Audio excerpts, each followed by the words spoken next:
இந்த இடத்திலே முதல் தடவையாக நம்முடைய இந்து சமயத்தினுடைய விநாயகர் வழிபாட்டினுடைய சிறப்பு என்பது பற்றி பேசுவதற்கு இடத்திலே சந்தர்ப்பம் வழங்கி இருக்கின்ற ஆலயத்தினுடைய பரிபாலன சகோதரர்களுக்கும் இந்த இடத்திலே வரையிலிருந்து வழிபாடு ஏற்றிக் கொண்டிருக்கின்ற எல்லாம் இல்ல விநாயகர் பெருமானுடைய முள்ளாடியவர்களுக்கும் விநாயகர் பெருமானுடைய திருவருள் என்றும் என்றும் என்றென்றும் கிடைக்க வேண்டும் என்று பிரார்த்தித்து பார்க்க புராணமாகிய மகாபுராணத்தில் இருந்து விநாயகருடைய வழிபாட்டினுடைய சிறப்பு என்கின்ற தத்துவமும் அவருடைய வழிபாட்டினாலே நமக்கு கிடைக்க இருக்கின்ற பலாபலன்கள், கிடைத்திருக்கின்ற பலன்கள், இந்த விநாயகப் பெருமான் எப்படியானவர் என்பது பற்றி இரத்தின சுருக்கமாக அரை மணி நேரம் உங்களோடு கலந்துரையாடலாம் என்று நினைக்கின்றோம். எம்முடைய இந்து சமயத்திலே பல வகையான வழிபாட்டு சிறப்புகளும் வழிபாட்டுக்குரிய கடவுள்களும் அமைந்திருக்கிறார்கள். ஆனால் விநாயகப் பெருமானுடைய வழிபாடு என்பது மூலாதார முதற்பொருளாக எல்லா மதங்களுக்குமே தலை சிறந்த தனக்கு மேலே ஒரு தலைவன் இல்லாதவனாக விநாயகப் பெருமான் விளங்கிக் கொண்டிருக்கிறார். நாயகன் என்று சொன்னால் தனக்கு மேலே தலைவன் இல்லாதவன் என்பது பொருள். இந்த விநாயகப் பெருமான் 5 வகையான சரீர அமைப்புகளை உள்ளடக்கியவராக விநாயகப் பெருமான் விளங்குகிறார். ஒன்று தேவ சரீரம், இன்னொன்று பூத சரீரம், இன்னொன்று விலங்கு சரீரம், இன்னொன்று மனித சரீரம் என்று 5 வகையான சரீர உடல் அமைப்புகளை உள்ளடக்கியவராக இந்த விநாயகப் பெருமான் அமர்ந்திருக்கிறார். அது மட்டுமல்ல, கணங்களுக்கு அதிபதியாகவும் எல்லா இறைவர்களுக்குடைய மூல மந்திரத்தினுடைய முதல் எழுத்தாக விளங்குகின்றவராகவும் இந்த விநாயகப் பெருமான் விளங்குகிறார். கந்தபுராணத்திலே கச்சியப்பர் உற்பத்தி காண்டத்திலே அவ்வளத்து உடையது ஒரு முகம் என்று சொல்லுகிறார். ஓங்காரமாகிய மகாமந்திரத்தையே தன்னுடைய வடிவமாக கொண்டு விளங்குகின்றவர் விநாயகப் பெருமான். எல்லா இறைவர்களையும் நாங்கள் வழிபாடு செய்கின்ற பொழுது இந்த ஓம் என்கின்ற மிகப்பெரிய மூலாதார முதல் மந்திரத்தை நாங்கள் உச்சரிக்கின்றோம். நாளாந்த என்னுடைய வாழ்க்கையிலேயும் நாங்கள் என்னுடைய வாழ்க்கையிலேயும் அந்த ஓம் என்கின்ற பதத்தை உபயோகித்துக் கொள்கிறோம். இந்த ஓம் என்கின்ற மகாமந்திரத்தை தன் வடிவமாக கொண்டவரும் முருகப்பெருமானுடைய 6 முகங்களிலே ஒன்றாகவும் இந்த ஓங்காரமாகிய மகாமந்திரம் விளங்குகிறது. சாதாரணமாக நாங்கள் இந்த ஓமை பார்க்கின்ற பொழுது ஒரு வடிவத்தை உடையதாக நாங்கள் பார்த்துக் கொள்கிறோம். ஆனால் இந்த ஆயதலைகள் 64 3ஆக பங்கிட்டு தன்னகத்தை கொண்டு விளங்குவது இந்த ஓங்காரம். இந்த ஓங்காரத்தினுடைய உட்பொருளை நாங்கள் பார்க்கின்ற பொழுது அகரத்திலே துவங்கி உகரத்திலே மடிந்து மகரத்திலே முற்றுப்பெறுகின்ற மிகப்பெரிய ஒரு தத்துவம் இந்த ஓங்காரத்திலே அமைந்திருக்கிறது. இந்த ஓங்காரத்திலே பல வகையான உறுப்புகள் நம்முடைய உடம்பிலே அமைந்திருக்கிறது. இந்த மூக்கினுடைய உள் வடிவம் தசை ஓங்காரமாக அமைந்திருக்கிறது. இந்த காது ஓங்கார வடிவமாக அமைந்திருக்கிறது. பெண்ணுடைய கருப்பை ஓங்கார வடிவமாக அமைந்திருக்கிறது. கருவனுடைய முதல் உற்பத்தி ஓங்காரமாக அமைந்திருக்கிறது. மூலக்கணலை காலால் எடுத்து கருத்தறிவித்து என்ற ஔவையாருடைய அந்த தத்துவம் எம்முடைய உடம்பிலே இருக்கப்படுகின்ற மூலாதார சக்கரம், அதாவது நாகம் என்கின்ற இடம் நம்முடைய உடம்பிலே இருக்கின்ற 6 வகையான மன அமைப்புகள் அமைந்திருக்கிறது. அதிலே முதலாவது இடம் மூலாதாரம், வயிற்றினுடைய அடிப்பாகம். இந்த வயிற்றினுடைய அடிப்பாகத்திலே இருந்துதான் சத்தம் உருவாகிக் கொள்கிறது. நாங்கள் அதிகமாக நாங்கள் கதைப்போமாக இருப்பின் அல்லது பாடுவோமாக இருப்பின் அல்லது ஓடுவோமாக இருப்பின் இந்த வயிற்றினுடைய அடிப்பகுதி ஒரு வலிப்பு ஏற்படுகிறது. நீங்கள் தொடர்ந்து நீங்கள் பாடல் படிக்கின்ற பொழுது இந்த வயிற்றினுடைய அடிப்பகுதி சிறியொரு வலிப்பு ஏற்படுகின்ற பொழுது சத்தம் என்கின்ற பொருள் அந்த இடத்திலே தடைப்படுகிறது. ஆகையினாலே மூலாதாரம் என்கின்ற இடம் நம்முடைய வயிற்றினுடைய அடிப்பாகத்திலே இருந்து குந்தியில் வைத்து அடி போற்றுகின்றேனே என்ற திருமந்திரத்தினுடைய வார்த்தை இந்த இடத்திலே இருந்து உருவாக்கிக் கொள்கிறது. அதாவது சத்தத்தை உருவாக்கி தருகின்றவர் யார் என்று கேட்டால் விநாயகர். அப்ப இந்த ஓங்காரமாகிய மகாமந்திரம் நம்முடைய வயிற்றினுடைய மூலாதார சக்கரமாக விளங்குகின்ற புந்தி என்கின்ற இந்த வயிற்றினுடைய அடிப்பாகத்திலே அமைந்திருக்கிறது. ஆகையினாலேதான் கருப்பை ஓங்காரமாக இருக்கிறது. அகர உகர மகர சம்மேளனத்தின் மூலமாக இதுக்கு இன்னொரு பொருள் இருக்கிறது, பிரணவம். ஓங்காரம் என்கின்ற பொருள் இருக்கிறது, பிரணவம் என்கின்ற பொருளும் இருக்கிறது. ஓங்காரம் என்று நாங்கள் பார்க்கின்ற பொழுது அகரம் உகரம் மகரம் என்கின்ற 3 எழுத்துக்களும் உயிரெழுத்து, இன்னொன்று மெய்யெழுத்து என்கின்ற 2 எழுத்துக்களும் சேர்ந்து கொள்கிறது. பிரணவம் என்று நாங்கள் பார்க்கின்ற பொழுது பிற உயர்வு நவம் புதுமை. நவம் என்று சொன்னால் நாங்கள் எக்ஸாம்பிளுடைய வாழ்க்கையிலே நாங்கள் அநேகமாக மேலதேச நாடுகளிலே நாங்கள் பயன்படுத்துகிற ஒரு வார்த்தை நவநாகரீகம். இந்த நவம் என்ற வார்த்தை என்றைக்குமே புதுமையான ஒரு வார்த்தை. அது எந்த காலமாக இருந்தாலும் நவம் என்ற சொல்லு என்றைக்குமே பழுதுபடாத ஒரு வார்த்தை, என்றைக்குமே புதுமையை மாத்திரம் சொல்லுகின்ற ஒரு வார்த்தை நவம். சமஸ்கிருதத்திலே நவம் என்று சொன்னால் 9. இதிலே பிர என்கின்ற உபதக்கம் என்று சொல்லப்படுகின்ற விசேஷமான எழுத்து அந்த இடத்திலே சேர்கிறது. பிர அதாவது நாங்கள் எவ்வளவு நிவேதனங்களை நாங்கள் வீட்டிலே உருவாக்கி நாங்கள் வீட்டிலே உண்டு கொண்டாலும் 2 சுண்டல் ஒரு ஆலயத்திலே கொடுக்கப்படுகின்றது என்று சொன்னால் அதற்கு முன்னாலே பிர என்கின்ற ஒரு பொருள் சேர்க்கப்படுகிறது, பிரசாதம். இந்த பிர என்கின்ற உபதக்கம் எங்கு எல்லாம் வருகின்றதோ அந்த இடத்துக்கு விசேஷம் என்பது பொருள். அப்ப இந்த பிர என்கின்ற உபதக்கம் நவத்தோடு சேருகின்ற பொழுது உயர்ந்த ஒரு தத்துவத்தை உள்ளடக்கியதாக இந்த பிரணவம் விளங்குகிறது. ஒரு மனிதன் இந்த பிரணவாவிய மகாமந்திரத்தை உச்சரிக்கின்ற பொழுது அவனுக்கு உயர்வையும் புதுமையையும் ஆற்றக்கூடிய மகாமந்திரம் இந்த பிரணவ மந்திரம். ஆகையினாலேதான் பிரணவம் என்ற வார்த்தை என்றைக்குமே புதிய புதிய ஆற்றலை உருவாக்கி தரக்கூடிய மிகப்பெரிய மகாமந்திரமாக விளங்குவது பிரணவம். அதிலே நாதம் விந்து கலை, இது பிரணவத்தினுடைய தாற்பயம். இந்த தாற்பயத்தை தான் முருகப்பெருமான் சிவபெருமானுக்கு சிவ உபதேசம் என்கின்ற பிரணவத்தினுடைய பொருளை உணர்த்துகிறார். இந்த நாதம் விந்து என்கின்ற 2 தத்துவங்களும் சேருகின்ற பொழுதுதான் நாங்கள் எழுதுகின்ற முதலாவது விநாயகர் சொல்லி உருவாகிக் கொள்கிறது. நாதம் வட்டம் விந்து கோல். இந்த நாதமும் வட்டமாக விளங்குகின்ற விந்தும் என்கின்ற 2 தத்துவங்களும் விநாயகர் சொல்லினுடைய முதற் பொருளாக விளங்குகிறது. கலை அடுத்ததாக அமையப்படுகிறது. இந்த நாதம் விந்து கலை என்று வர்ணிக்கின்ற பொழுது 64 கலைகளையும் உள்ளடக்கியாத அகாரத்தில் 13 கலையும் உகரத்தில் 24 கலைகளும் அமைந்து மொத்தமாக 64 கலைகளும் இந்த பிரணவத்துக்குள்ளே அடங்கி விடுகிறது. இந்த 64 கலையை மிஞ்சினது உலகத்திலே எதுவுமே இல்லை. சகல கலை ஒவ்வொருத்தருக்கு இறைவனினாலே ஒரு கலை கொடுக்கப்பட்டிருக்கிறது. அந்தந்த கலைகளை நாங்கள் வைத்து அடிப்படையாக என்னுடைய வாழ்வாதாரம் கொடுக்கின்றது.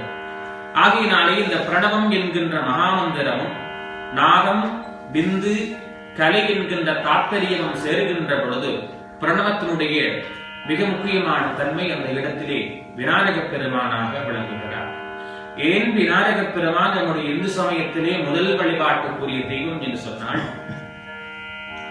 எல்லா மந்திரங்களுக்கு முன்பதாக நாங்கள் ஓம் என்கின்ற வார்த்தை அந்த இடத்திலே நாங்கள் உச்சரிக்கின்றோம். சிவனாக இருந்தாலும் சரி, அம்பாளாக இருந்தாலும் சரி, முருகனாக இருந்தாலும் சரி, விஷ்ணுவாக இருந்தாலும் சரி, அல்லது விநாயக பெருமானாக இருந்தாலும் சரி, ஓம் என்கின்ற வார்த்தை மந்திரத்தினுடைய முடிவிலேயும் மந்திரத்தினுடைய இறுதியிலேயும் உச்சரிக்கப்படுகிறது. அதாவது என்னுடைய உடம்பிலே வாத நாடி, பித்த நாடி, சுயத்ம நாடி, இந்த 3 நாடிகள் அமைந்திருக்கிறது. இந்த 3 நாடியிலே சுயத்மம் என்கின்ற உயிர்த்தன்மையை உருவாக்குவது இந்த பிரணவம். நம்முடைய உள்ளங்களிலே என்பதிலே 32 கட்டுகள் இருக்கிறது. அந்த 32 கட்டுகளுக்கு நடுவிலே இந்த சுயத்ம நாடி என்று சொல்லப்படுகின்ற வெள்ளை நாடி அமைந்திருக்கிறது. இந்த வெள்ளை நாடி சிறப்புடையதாக உயிர்த்தன்மையை உருவாக்கிக் கொள்ளக்கூடியதாக இந்த பிரணவம் அமைந்திருக்கிறது. அதாவது இறைவனை வழிபாடு செய்கின்ற பொழுது அந்த மந்திரத்தினுடைய வைப்ரேஷன் உயர்தன்மையை அதிகமாக கொடுக்கின்ற மிகப்பெரிய மந்திரம் இந்த ஓமிலே அடங்கி இருக்கிறது. ஆகையினாலேதான் விநாயக பெருமான் தன்னை அடக்கிக் கொள்வதற்காக அங்குசத்தை கையிலே வைத்திருக்கிறார். அதே போன்று விநாயக பெருமானையும் நாங்கள் மந்திரத்தினாலே அர்ச்சிக்கின்ற பொழுது ஓம் சுமுகாய நமஹ என்ற மந்திரம் சொல்லுகின்ற பொழுதும் அவருடைய தன்மையையும் அந்த ஓம் என்கின்ற மந்திரம் புதுப்பித்துக் கொடுக்கிறது, உயர்தன்மையை உருவாக்கி கொடுக்கிறது. சாதாரணமாக நாங்கள் நம்முடைய வீடுகளிலே குருமார்களை கூப்பிடாமல் மஞ்சளிலே ஒரு உருண்டையை பிடித்து 3 அருகம்புல்லை குத்தி இதுதான் விநாயக பெருமான் என்று சொல்லி கொண்டு வந்து வைத்தவுடனே எந்த ஆபாகரங்களும் இல்லாமல் தானே வந்து இருக்கக்கூடிய எளிய தெய்வமாக விநாயக பெருமான் விளங்குவார். இதுதான் கடவுளுக்கு இருக்கக்கூடிய ஒரு நிலை. எந்த பிரார்த்தனையுமே தேவையில்லை. இதுதான் விநாயக பெருமான் என்று சொல்லி மஞ்சளை உருட்டி 3 அருகம்புல்லை குத்தி எந்த ஆகம வழிபாடுகளும் இல்லாமல் இதுதான் பிள்ளையார் என்று சொல்லி சிறு குழந்தைகள் முதற்கொண்டு பெரியவர்கள் முழு பேரும் வைத்தவுடனே எதுவுமே எதிர்பார்க்காமல் தானே வந்து அமரக்கூடிய மிகப்பெரிய எளிய தெய்வமாக விளங்குகின்றவர் விநாயக பெருமான். ஆகையினாலேதான் விநாயக பெருமான் இந்து சமயத்திலே முதல் வழிபாட்டக்கூடியவராக விளங்குகிறார். முப்புரத்தை சிவபெருமான் எரிக்கப் போகின்ற பொழுது அச்சது கொடி செய்த அரிதீரை என்று அருணகிரிநாத பெருமான் சொல்கிறார். என்னை வழிபாடு செய்யாமல் எந்த காரியங்களிலே யார் இறங்கினாலும் அந்த இடத்திலே தடைகள் ஏற்படுகிறது. ஆகினாலேதான் அச்சது கொடி செய்த என்று சொல்லுகிறார். அப்ப சிறப்புடைய தெய்வமாக இந்த விநாயக பெருமான் அமர்ந்திருக்கிறார். விநாயக பெருமானுக்கு மிஞ்சின மிகப்பெரிய தெய்வம் உலகத்திலே யாருமே கிடையாது. சிவபெருமான் கூட செகண்ட் 2வது நிலைதான். சிவபெருமானுக்கு மேம்பட்டு விளங்குகின்றவர் விநாயக பெருமான். சொல்லுகிறார் கட்சியவர் திகழ் தசக்கரம் செண்முகம் என்றுள்ளார். தகட சக்கர தாமரை நாயகன் அகடு அசக்கி அரை விண்மணி யாவுளர். நாங்கள் எல்லாரும் வேட்டியவளாமல் வேற வெளிக்கட்டுறோம். அதே போன்று விநாயக பெருமான் எழுந்து நின்றால் சூரிய மண்டலம் வரைக்கும் அவருடைய இடுப்பு இருக்கிறதா. சூரியன் பூமியை விட 13 லட்சம் மடங்கு மிக பிரம்மாண்டமானது என்று சொன்னால் விநாயக பெருமானுடைய இடுப்பு சூரிய மண்டலம் வரைக்கும் நிற்கின்றது என்று சொன்னால் விநாயக பெருமான் எவ்வளவு பெரிய தெய்வமாக இருப்பார். சாதாரணமாக நாங்கள் ஒரு மரபினாலே அவரை வழிபாடு செய்கிறோம். அப்ப ஆதிசேஷ பகவானே வெளித்தாக நிகழலாம். அதற்கு மேலே மார்பு, அதற்கு மேலே கடல். அப்ப இந்த விநாயக பெருமான் சிறப்புடையவராக பார்க்கவ புராணம் மட்டுமல்ல ஏனைய மதத்தவர்களும் கொண்டாடுகின்ற முதல் வழிபாட்டுக்குரிய தெய்வமாக விளங்குகிறார். விநாயக பெருமானுக்கு பிடித்த இலக்கம் 21. ஏன்னு சொன்னால் இந்திரியங்கள் 5 வகை, அதனுடைய தொழில்பாடுகள் 5, ஞானேந்திரியம் 5, அதனுடைய தொழில்பாடுகள் 5, மொத்தமாக 20. இவை எல்லாவற்றையும் அடக்கி ஆளுகின்ற மனம் என்கின்ற தத்துவம் உண்டு. மொத்தமாக 21 இலக்கம் அந்த இடத்திலே அமைந்து கொள்கிறது. ஆகையினால்தான் விநாயக பெருமானுடைய சஷ்டி விரதத்திலே 21 நாள் விநாயகர் கதையிலே நாங்கள் படித்திருக்கிறோம். இப்ப பிள்ளையார் கதையிலே 21 நாள் கொண்டாடப்படுகின்றது என்று சொன்னால் அவருக்கு பிடித்திருக்கின்ற இலக்கம் 21. இந்திரியம் கர்மேந்திரியம் என்று சொல்லப்படுகின்ற இவைகளை ஆளுகின்ற மனம் என்கின்ற தத்துவத்தை உள்ளடக்கியவராக விநாயக பெருமான் விளங்குகிறார். அதாவது விநாயக பெருமானை நாங்கள் வழிபாடு பண்ணுகின்ற பொழுது அருகம்புல்லு இன்றியமையாத ஒன்று. இந்த அருகம்புல்லை நாங்கள் அவருக்கு ஏன் வைக்கின்றோம் என்று சொன்னால் ஏற்கனவே கூறியிருக்கின்ற 5 வகையான சரீர அமைப்புகளை உள்ளடக்கியவர். இந்த 5 வகையான சரீர அமைப்புகளை உள்ளடக்கியதிலே முதல் சரீர அமைப்பு அவருடைய முகம், யானை முகம். இந்த யானை முகம், இந்த யானைக்கு அருகம்புல் என்பது மிக இன்றியமையாத ஒரு உணவு. இந்த உணவு அருகம்புல்லு அச்சிக்கின்ற பொழுது 6 வகையான பதவிகளை அருகம்புல்லை இறைவனுக்கு நாங்கள் சமர்ப்பிக்கின்ற பொழுது 6 வகையான பதவியை விநாயக பெருமான் தருகிறார். ஏனைய தெய்வங்களை வழிபாடு பண்ணுகின்ற பொழுது வினை விலகிக் கொள்கிறது. விநாயக பெருமானை வணங்குகின்ற பொழுது வினை வேரோடு அறந்து போகிறது. விநாயகனே வெவ்வினை வேறறுக்கவல்லான். ஏனைய தெய்வங்களை நாங்கள் வழிபாடு பண்ணினால் வினை விலகும். விநாயக பெருமானை வழிபாடு செய்வோமாக இருப்பின் வினை வேரோடு அறந்து போவோம். வினை வேரோடு அருண் பட்சத்திலே எமக்கு துன்பம் பெறுவதற்கு இடம் இருக்காது. அப்ப அவ்வளவுக்கு வழிபாட்டு சிறப்புடையவராக இந்த விநாயக பெருமான் விளங்குகிறார். அது மட்டுமல்ல, இவருடைய வழிபாட்டிலே பாருங்கள், அவருக்குரிய உணவு வகை சுண்டல் கொடுக்கின்றோம், மோதகம் கொடுக்கின்றோம். இந்த மோதகத்திலே பாருங்கள் 3 தன்மை இருக்கிறது. ஆணவம், கண்மம், மாயை. இந்த மாயை என்று சொல்லப்படுகின்ற மேலே சுற்றப்பட்டிருக்கின்ற மாயா சக்தியாக வழங்குகிறது. உள்ளுக்குள்ளே இருக்கப்படுகின்ற தேங்காய்ப்பூ கண்மமலம், அதற்குள்ளே இருக்கப்படுகின்ற பயறு ஆணவ மலம். இந்த 3 மலங்களும் களைகின்ற பொழுது அதற்குள்ளே இருக்கப்படுகின்ற இன்னொரு பதார்த்தம் இருக்கிறது, இனிப்பு. அதுதான் அந்த 3 மலங்களும் ஒரு மனிதனுக்கு களையப்படுகின்ற பொழுது ஆனந்தமாகிய இனிப்பை விநாயக பெருமானுக்கு நாங்கள் ஏன் கொடுக்கின்றோம் என்று சொன்னால், 3 மலங்களையும் களைந்து உன்னுடைய திருவடியிலே மறுபிறப்பு இல்லாத ஒரு வாழ்க்கையை கொடு என்ற மிகப்பெரிய பொக்கிஷத்தை இந்த மோதகம் தாங்கி இருக்கிறது. விநாயக பெருமானுக்கு ஒரு அடியவர் மோதகம் படைப்பாராக இருப்பின் 3 மலங்களும் களைந்து அடுத்த பிறவியிலேயே அவர் விநாயக பெருமானுடைய திருவடியிலே வாழக்கூடியவராக இந்த வழிபாட்டு சிறப்பு இருக்கிறது. ஆகையினாலே விநாயக பெருமானுக்கு அடுத்ததாக வாழைப்பழம் வைக்கின்றோம். இந்த வாழைப்பழத்தை பார்த்தீர்கள் என்றால் 2 வரிசைகள் இருக்கிறது. ஏனைய பழங்கள் எக்கச்சக்கமான வரிசைகள் இருக்கிறது. இந்த வாழைப்பழத்துக்கு மாத்திரம் 2 வரிசை இருக்கிறது. ஒன்று நல்வினை, இன்னொன்று தீவினை. எளியன் சொன்னால் இறப்பு, எளியன் சொன்னால் பிறப்பு. ஏனைய பழங்களை நாங்கள் இறைவனுக்கு வைக்கின்ற பொழுது அந்த பழத்தை நாங்கள் உண்டு விட்டு அதனுடைய விதையை நாங்கள் போட்ட உடனே அந்த விதையிலே இருந்து இன்னொரு மரம் விளைத்துக் கொள்கிறது. ஆனால் இந்த வாழைப்பழத்துக்கு இருக்கிற சிறப்பு எது என்று சொன்னால், நாங்கள் கொடுக்கின்ற அப்ளிகேஷன் போன் வாழைப்பழத்துக்குள்ள வைத்து கொடுக்கிறோம். என்ன? எமக்கு மறுபிறப்பு இல்லாத வாழ்க்கையை கொடு என்கின்ற அந்த விண்ணப்பத்தை இந்த வாழைப்பழத்துக்குள்ளே வைத்து நாங்கள் ஒவ்வொரு அடியவர்களும் ஆலயங்களுக்கு செல்லுகின்ற பொழுது அர்ச்சனை பொருள் கொண்டு போகிறோம். அந்த அர்ச்சனை பொருள் கொண்டு போகின்ற பொழுது வாழைப்பழத்தை உண்டு விட்டு அதனுடைய தோலை போடுகின்ற பொழுது அதிலே இருந்து இன்னொரு வாழை மரம் முளைத்து வாழைப்பழை போடாது. அப்ப ஆகையினாலே இந்த வாழைப்பழத்தை போன்று என்னுடைய வாழ்க்கையையும் மாற்றி உன்னுடைய திருவடியிலே வாழக்கூடிய நிரந்தரமான தன்மையை கொடு என்கின்ற தத்துவத்தை உள்ளடக்கியதாக விநாயக பெருமானுக்கு சொல்லணும். எள்ளுப்புரிதேன் அவள் அப்ப விக்கும் வள்ளிக்கிழங்கும் மாம்பழமும் வாழைப்பழமும் படைத்தோன் கொள்ளைக்கணவனையே கொட்டியர்கள் சப்பானி என்று பாடலிலே வருகிறது. அப்ப விநாயக பெருமானை வழிபாடு பண்ணுகின்ற பொழுது அவருடைய சிறப்புகள், ஏராளமான சிறப்புகள் அமைந்திருக்கிறது என்று சொல்லி வேண்டி அமைதியாக இருந்த உங்களுடைய திருவடிகளுக்கு நமஸ்காரம் பண்ணி, என்னுடைய குருநாதர்கள் திருமுருக வாரியார் சுவாமியுடைய ஆத்மா உங்களையும் அடியையும் ஆசீர்வாதம் புரிய வேண்டும் என்று சொல்லி வேண்டி இந்த சிந்தனையை இதிலே பூர்த்தி பண்ணுகிறோம். இதிலே உங்களுக்கு சந்தேகம் இருந்தால் கேள்வி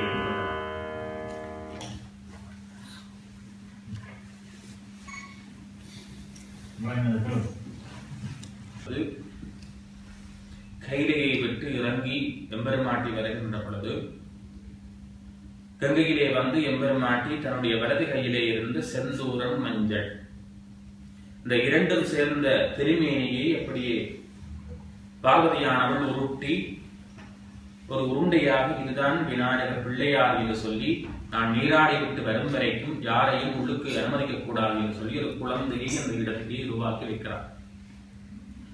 ஆகையினால் விநாயக பெருமானுக்கு உமாம் கமலயாரி நமஹா என்பது மந்திரம் இருக்கிறது. பார்வதியினுடைய கையிலே இருந்த மஞ்சளும் செந்தூரமும் சேர்ந்த மேனியாக அவள் அப்படியே உருட்டி வைத்துக் கொள்கிறார். வைத்துக் கொள்ளுகின்ற பொழுது பார்வதியை சந்திக்க வேண்டும் என்று எல்லாம் வல்ல இறைவன் கைலாயத்தை விட்டு இறங்கி வருகின்ற பொழுது முன்னாலே ஒரு குழந்தை இருக்கிறது. சிவபெருமானுக்கு இது யார், இந்த குழந்தை எப்படி வந்தது என்பது புலனாகவில்லை. உடனே சிவபெருமான் கேட்கிறார், நான் பார்வதியை சந்திக்க வேண்டும், நீ இந்த இடத்தில் இருந்து விலக வேண்டும் என்று கேட்கின்ற பொழுது அந்த குழந்தையை மறுத்துக் கொள்கிறார். என்னுடைய தாயார் குளித்துவிட்டு வரும் வரைக்கும் யாரையும் அனுமதிக்க கூடாது என்று என்னுடைய தாயினுடைய கட்டளை. இதை நான் எந்த சந்தர்ப்பத்திலேயும் நிறைவேற்றுவேன் என்று சொல்லி ஒரே பிடியாக அந்த குழந்தை இருக்கின்ற பொழுதுதான் விநாயக பெருமானுக்கும் சிவபெருமானுக்கும் அந்த இடத்திலே கருத்து முரண்பாடு யுத்தம் ஒன்று இடம்பெறுகிறது. அந்த யுத்தம் இடம்பெறுகின்ற பொழுதுதான் சிவபெருமான் தன்னுடைய சக்தி அஸ்திரத்தினாலே அந்த குழந்தையை தாக்குகின்ற பொழுது சூலாயுதம் இச்சை, கிரியை, ஞானம் என்கின்ற 3 சக்திகளை உள்ளடக்கிய 3 சூலமாக அந்த குழந்தையினுடைய தலையை துண்டித்துக் கொண்டு போய் போடுகிறது. போடுகின்ற அதே பட்சத்திலே தான் பார்வதியானவள் பார்க்கிறாள், தன்னுடைய குழந்தை உயிர் போகவில்லை, தலையை காணவில்லை. உடனே சிவபெருமானை கேட்கிறார், சுவாமி நீங்கள் என்ன காரியம் என்னுடைய குழந்தை, ஏன் நீங்கள் வதம் செய்தீர்கள் என்று கேட்கின்ற பொழுதுதான் எனக்கு தெரியாமல் இந்த குழந்தை எப்படி உருவாகியது என்று பார்வதியை கேட்கின்ற பொழுது பார்வதி சொல்லுகிறார், தன்னுடைய கையை காட்டி, உமாம் கமலஜாரியை நமஹா. இறைவனுக்கும் எமக்கும் இடையில் இருக்கிற வேற்றுமை என்ன என்று சொன்னால், எமக்கு 3 குணம். இந்த 3 குணம், இறைவனுக்கு 8 குணம் இருக்கிறது. என் குணத்தான் தாலி வணங்காத்தலை என்று வள்ளுவர் சொல்லுகிறார். எமக்கு தமோ குணம், ராஜச குணம், சாத்வீக குணம். இந்த ராஜச குணமும் தமோ குணமும் எமக்கு எம்மிடையே மிக அதிகமாக இருக்கிறது. தமோ குணம் என்பது ஒரு மந்தமான நிலை, ராஜச குணம் என்பது அரக்க நிலை, சாத்வீகம் என்பது மிக குறைந்த பட்சத்திலே அநேகமாக இருக்கிறது. அதாவது நாங்கள் உட்கொள்ளுகின்ற உணவு, நாங்கள் மேற்கொள்ளுகின்ற வழிபாட்டின் மூலமாகத்தான் இந்த சாத்வீகம் என்கின்ற உயர்ந்த குணத்தை நாங்கள் வரவழைக்க முடியும். அப்ப இந்த 3 குணமுடைய எமக்கு இறைவன் அறிவித்தால் மாத்திரம் அறிகின்றவர்கள் ஆன்மாக்கள். இறைவன் தானே அறிகின்றவர். இறைவன் இந்த பஞ்சபூதத்தோடு ஐக்கியமாக கூடியவர். எந்த நிலையிலும் எந்த வேளையிலையும் பூமியோடையாவது சரி அல்லது காட்டினோடாவது சரி நெருப்பிலோடாவது சரி கலக்கக்கூடிய தன்மை இறைவனுக்கு இருக்கிறது. எமக்கு அந்த நிலை இல்லை. ஏன்னு சொன்னால் நாங்கள் பக்குவமாகாத ஆன்மாக்கள். அப்ப அந்த வேளையிலே சொல்லுகிறாள் பார்வதி, உமாங் கமலை, என்னுடைய கையிலே இருந்து நான் குளித்து விட்டு வரும் வரைக்கும் இந்த குழந்தையை இதிலே காவலாக வைத்திருக்கின்ற பொழுது உடனே விபரீதம் இடம்பெற்று விட்டது என்று சொல்லி என்ன பண்ணுகிறார் சிவபெருமான்? அந்த இடத்திலே நாரதர் வருகிறார். அந்த தேவ சபையை எல்லாம் கூடி இந்த குழந்தையை ஒப்பிக்க வேண்டும் என்று சொல்லுகின்ற பொழுது சிவபெருமான் ஒரு கட்டளை பிறப்பிக்கிறார். வடக்கு திசையை நீங்கள் நோக்கி போகின்ற பொழுது வடக்கு முகமாக எந்த விலங்கு படைத்திருந்தாலும் சரி அல்லது எது படைத்திருந்தாலும் சரி, முதலாவதாக வருகின்ற விலங்கினுடைய அல்லது மனிதனுடைய தலையை கொண்டு வந்து கொய்து அவருடைய உடம்பிலே ஒட்டுகின்ற பொழுது அந்த குழந்தை உயிர்ப்பித்து எழும் என்று சொல்லுகின்ற பொழுது வடக்கு திசையை நோக்கி வந்து கொண்டிருக்கின்ற பொழுது முதலாவதாக யானை படுத்திருக்கிறார். யானையை வடக்கு திசை நோக்கி படுத்திருக்கின்ற யானுடைய தலையை கொய்து கொண்டு வந்து அந்த குழந்தையினுடைய உடம்பிலே சேர்க்கின்ற பொழுதுதான் விநாயக பெருமானுக்கு யானை முகம் முதலாவதாக உருவாகி இருக்கிறது. இது பார்க்க புராணம் மட்டுமல்ல, கந்த புராணத்தினுடைய உற்பத்தி காண்டத்திலேயும் சொல்லப்படுகிற ஒரு விஷயம். அதிலிருந்துதான் விநாயக பெருமானுக்கு யானை முகம் உருவாகி இருக்கிறது. அதிலே அடுத்ததாக தோப்பிக்கரணம், குட்டி கும்பிட்டுக் கொள்கிறோம், தோப்புக்கரணம் போடுகிறோம் வழிபாட்டிலே. இந்த குட்டி கும்பிடுகின்றதிலே பாருங்கள் நண்பர்களே, எங்களுடைய நரம்புகள் வந்து ஒன்று சேருகின்ற இடம் இது சயின்ஸ் ரீதியான ஒரு உண்மை மட்டுமல்ல, இந்து சமயத்தினுடைய விஞ்ஞான ரீதியான ஒரு உண்மை. இந்த நரம்புகள் வந்து அதிகமாக ஒன்று சேருகின்ற இடம் இந்த 2 பகுதிகள். இந்த 2 பகுதிகளிலேயும் நாங்கள் குட்டிக் கொள்ளுகின்ற பொழுது இரத்த நாளங்கள் தடைப்பட்டிருக்கின்ற வேளையிலே நாங்கள் இந்த இடத்திலே குட்டுவோமாக இருப்பின் அந்த இரத்த நாளங்கள் தொடர்ச்சியான முறையிலே வேலை செய்கின்ற பொழுது இந்த புலன்கள் என்று சொல்லப்படுகின்ற இந்திரியங்கள், கண், காது, மூக்கு என்று சொல்லப்படுகின்ற இந்திரியங்கள் திடீர்னு ஒரு நொடிப்பொழுதுக்குள்ளே தன்னுடைய செயற்பாட்டை திருப்பிக் கொள்ளுகின்ற பொழுது இந்த வழிபாடு விநாயக பெருமானுக்கு மாத்திரம் செயற்படுகிறது. எங்களுடைய இந்திரியங்களை ஒருநிலைப்படுத்துவதற்காகவும் தடைப்பட்டிருக்கின்ற இரத்த நாளங்களை புதுப்பித்துக் கொள்வதற்காகவும் இந்த இடத்திலே குட்டிக் கொள்ளுகின்ற பொழுது விநாயக பெருமானுடைய வழிபாட்டுடைய சிறப்பு அந்த இடத்திலே சொல்லப்படுகிறது. அதாவது அடுத்ததாக தோப்பிக்கரணம், எம்முடைய குதிக்கால் நம்முடைய உடம்பிலே முட்டக்கூடிய வகையிலே நாங்கள் 3 முறை எழும்புகின்ற பொழுதும் நம்முடைய உடம்பிலே இருக்கப்படுகின்ற இரத்த நாளங்கள் மிக வேகமாக செயற்படுவதற்கு ஆயத்தமாகிறது. இது விஞ்ஞான ரீதியான இந்து சமயத்தினுடைய ஒரு அடிப்படை காரணம்.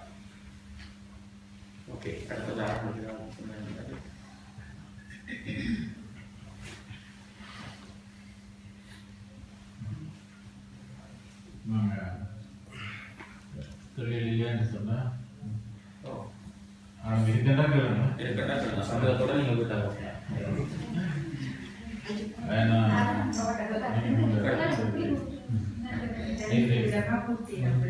இப்படி கூட்டுகிற பொழுது நரகாசுரன் நரந்தராசுரனை கொண்ட சக்கராயுதம் சிவபெருமானிடம் இருக்கின்ற பொழுது விநாயக பெருமான் அந்த சக்கராயுதத்தை விளங்கிவிட்டார்.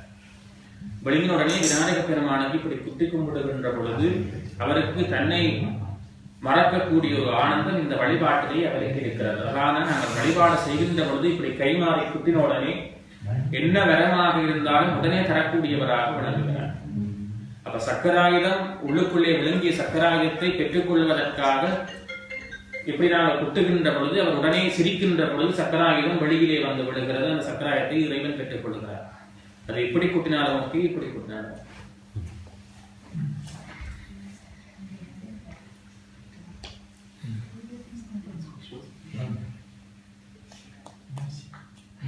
இறைவன் இறங்குகின்ற தன்மையுடையவர். அப்ப இறைவன் உதித்தனன் உலகம் இல்லை.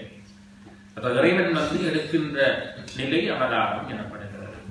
ஒரு இடத்திலே இருந்து, அதாவது அனாதியாய் பலவாய் ஒன்றாய் பிரம்மமாய் நின்ற ஜோதி, ஐந்தாவது நிலை இறைவன் இருக்கிறது. அருவம் உருவம் அருவம் என்று நாங்கள் பார்க்கிறோம். அதற்கு மேலே இன்னும் 2 நிலை இருக்கிறது, பிரம்மம், இன்னொன்று பரபிரம்மம். அப்ப பரபிரம்மம் பிரம்மமாகி, பிரம்மம் அருவமாகி, அருவம் அருவுருவமாகி, அருவுருவம் உருவமாகுகின்ற பொழுதுதான் இறைவனுடைய அவதாரம் நிகழ்கிறது. ஆகையினாலே இறைவன் விநாயக பெருமான் அவதாரம் செய்தனால் சதுர்த்தி ஆவணி மாதத்துல வந்து 2 சதுர்த்தி வருது. அவரவங்க சதுர்த்தி உண்டு, பூர்வங்க சதுர்த்தி உண்டு. 2 சதுர்த்தியும் விநாயக பெருமான் கொண்டாடலாம். அதிலே உங்களுடைய பொருளாதாரங்களும் பூர்வங்க சதுர்த்தி விசேஷமான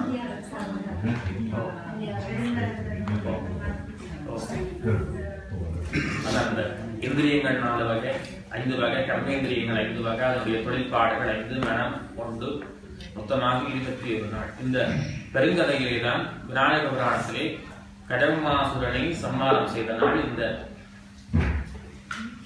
பெருங்கதையை கொண்டாடப்படும்.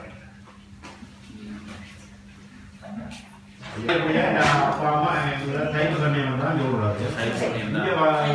நாடகத்துல திரிவழங்கி இந்து சமயம் வந்து சொல்ல தொடங்கினாங்க. பள்ளிக்கூடத்திலே இந்து சமயம் ஆரம்ப காலத்துல சைவ போதனைகள் தான் புத்தகமே வந்தது. பிறகு வளர வளர பிறகு இந்து சமயம் வந்து புத்தகம் வந்தது ஓய்வு. நாங்கள் சைவ சமயத்தவர்களா அல்லது இந்து சமயத்தவர்களா, என்ன வித்தியாசம்? நீங்கள் இந்து சமயம் என்று சொல்லப்படுகின்ற வார்த்தை தனித்தனியே இயங்கிக் கொண்டிருந்த காணவத்தியம், கௌமாரம், சாஸ்திரம், சைவம், வைணவம், சௌரம் என்று சொல்லப்படுகின்ற 6 வகையான சமயங்கள். இந்த 6 வகையான சமயங்களும் தனித்தனியே இயங்கிக் கொண்டிருக்கின்ற பொழுதுதான் இந்தியாவிலே சமணர்களினாலே ஏற்பட்ட பிரச்சனைக்கு பிறகு காஞ்சி சங்கராச்சாரிய சுவாமிகள் இந்த 6 வகையான சமயங்களையும் ஒன்று சேர்க்கின்ற பொழுதுதான் அந்த இடத்திலே ஹிந்து என்கின்ற வார்த்தை உருவாகுகிறது. இந்த காணவத்தியம் என்று சொல்லப்படுகின்ற விநாயகருடைய வழிபாடும், சௌரம் என்று அழைக்கப்படுகின்ற சூரிய வழிபாடும், சைவம் என்று அழைக்கப்படுகின்ற சிவ வழிபாடும், சக்தி வழிபாடும், வைணவம் என்று அழைக்கப்படுகின்ற விஷ்ணு வழிபாடும், கௌமாரம் என்று அழைக்கப்படுகின்ற முருகனுடைய வழிபாடும், இந்த 6 சமயங்களும் 6 நெறிமுறைகளும் ஒன்று சேர்ந்ததுதான் ஹிந்து என்று அழைக்கப்படும். பிரித்தானிய மொழியிலே ஹிந்து என்று சொன்னால் பயந்தவன் என்பது பொருள். இந்த பயந்தவன் என்கின்ற பொருளை வைத்துத்தான் இன்றைக்கு ஏராளமான மதமாற்றங்கள் அநேகமாக எல்லா இடத்திலேயும் அரங்கேறப்படுகிறது. இந்த ஹிந்து என்கின்ற வார்த்தையினுடைய பொருளை பிரித்தானியில் பார்த்திருக்கிறான். ஹிந்து என்று சொன்னால் பயந்தவன் என்பது பொருள். அவை ஹிந்து என்கின்ற இந்த 6 வகையான பிரிவுகளையும் காஞ்சி சுவாமிகள் ஒன்று சேர்த்தது பிறகுதான் இந்து மதமாக மாறியிருக்கிறது. ஆனால் முழுக்க சிவபெருமானை முழுமுதற் தெய்வமாக கொண்டவர்கள் தான் சைவ சமயத்தவர்கள். நாங்கள் எல்லாருமே சைவர்களாக தான் இருக்கிறோம். ஆனால் சமகாலத்திலே நாங்கள் இந்துக்களாக வாழ்கிறோம். எல்லா வழிபாடும் ஒருங்கிய ஒரு இடத்தை இணையப்பட்டிருக்கிறது. பார்த்தீங்கன்னு சொன்னா சக்தி வழிபாடு இருக்கிறது, காணவத்திய வழிபாடு முதல் வழிபாடாக இந்த இடத்திலே இருக்கிறது, கௌமார வழிபாடு முருகனுடைய வழிபாடு, சௌர வழிபாடு சூரிய வழிபாடு, இந்த பல வழிபாடு, சிவ வழிபாடு, சைவ வழிபாடு, கௌமார வழிபாடு, இது எல்லாம் சேர்ந்திருக்கிறவையினாலே இந்த இடத்துல நாங்கள் ஹிந்து என்கின்ற வார்த்தையை பார்க்கிறோம். ஆனால் முழுக்க நாங்கள் சைவ சமயத்தவர்கள். லௌகீக மதம் என்று கண்ணதாசன் சொல்லுகிறார். லௌகீகம் என்று சொன்னால் வாழ்க்கை. எங்களோட வாழ்க்கையில பாத்தீங்கன்னு சொன்னா எங்களுக்கு அம்மா இருக்கு, அப்பா இருக்கு, மாமா இருக்கு, மாமி இருக்கு, மச்சான் இருக்கு. இந்த கொள்கைகள் உள்ளடக்கியதான் இந்த லௌகீகம் என்கின்ற வார்த்தை கண்ணதாசன் சொல்லுகிறார். அதாவது பாமா உறவை பார்த்தீங்கன்னு சொன்னா விஷ்ணு பகவான் பார்வதிக்கு தமையனார், முருகப்பெருமானுக்கு மாமன் முறை. என்ன முறை சொன்னா 2 வகையிலே மாமன் முறை. ஒன்று வள்ளி தேவி யானை விஷ்ணு பகவானுடைய 2 குழந்தைகள், வலது கண்ணிலேயும் இடது கண்ணிலேயும் இருந்து தோன்றியவர்கள். இன்னொன்று தாய் மாமன், இன்னொன்று பண்புறுத்த வழியிலே மாமன். சிவபெருமானை பார்த்தீர்கள் என்று சொன்னால் எல்லாருக்குமே பிதா என்கின்ற ஸ்தானத்திலே இருக்கிறவர். பார்வதியை பார்த்தீங்கன்னு சொன்னா எல்லாருக்குமே தாயாக வழங்குகிறவர். முருகப்பெருமானை பார்த்தீர்கள் என்று சொன்னால் குழந்தையாக இருக்கிறார். ஆகையினாலே லௌகீகம், அதாவது லௌகீகத்தினுடைய தன்மையை உணர்த்துகின்ற மிகப்பெரிய மதம் நம்முடைய இந்து சமயம், லௌகீக மதம் என்று சொல்ல வர. ஏனைய மதங்களை பார்த்தீங்கன்னு சொன்னா, கிறிஸ்தவத்தை பார்த்தீங்கன்னு சொன்னா அன்பு என்கின்ற கூறு இந்து சமயத்திலிருந்து பிரிந்து போன கூறு. பௌத்தத்தை பார்த்தீங்கன்னு சொன்னா கொல்லாமை என்கின்ற கூறு இந்து மதத்திலிருந்து பிரிந்து போன கூறுகள். அவை ஒவ்வொன்றை மாத்திரமே சொல்லுகின்றனே தவிர இந்து சமயம் என்பது விஞ்ஞானத்தினுடைய அத்திவாரமாகவும் அடியவர்களினாலே இன்னும் ஆராய்ச்சி பண்ணி கண்டுகொள்ள முடியாத மிகப்பெரிய மகா சமுத்திரமாகவும் வழங்குவது இந்து மதம். இதுதான் எல்லா மதங்களுக்கும் தாய் மதம். தோன்றிய காலம் இல்லாமல் முடிவு காலம் இல்லாமல் இயங்கிக் கொண்டது. ஏனைய மதங்கள் தோன்றிய காலம் இருக்கிறது. எந்த ஒரு பொருள் தோன்றிய துவக்கம், உற்பத்தி செய்யப்பட்ட திகதி குறித்து எந்த ஒரு பொருள் வெளிவருகிறதோ அந்த பொருளுக்குரிய முடிவுக்குரிய திகதியும் இருக்கிறது. ஏனைய மதங்களுக்கு முடிவுக்குரிய காலம் இருக்கிறது. ஆனால் நிகழ்காலம் என்றைக்குமே நடைபெற்றுக் கொண்டிருக்கின்ற மிகப்பெரிய மதம் இந்து மதம்.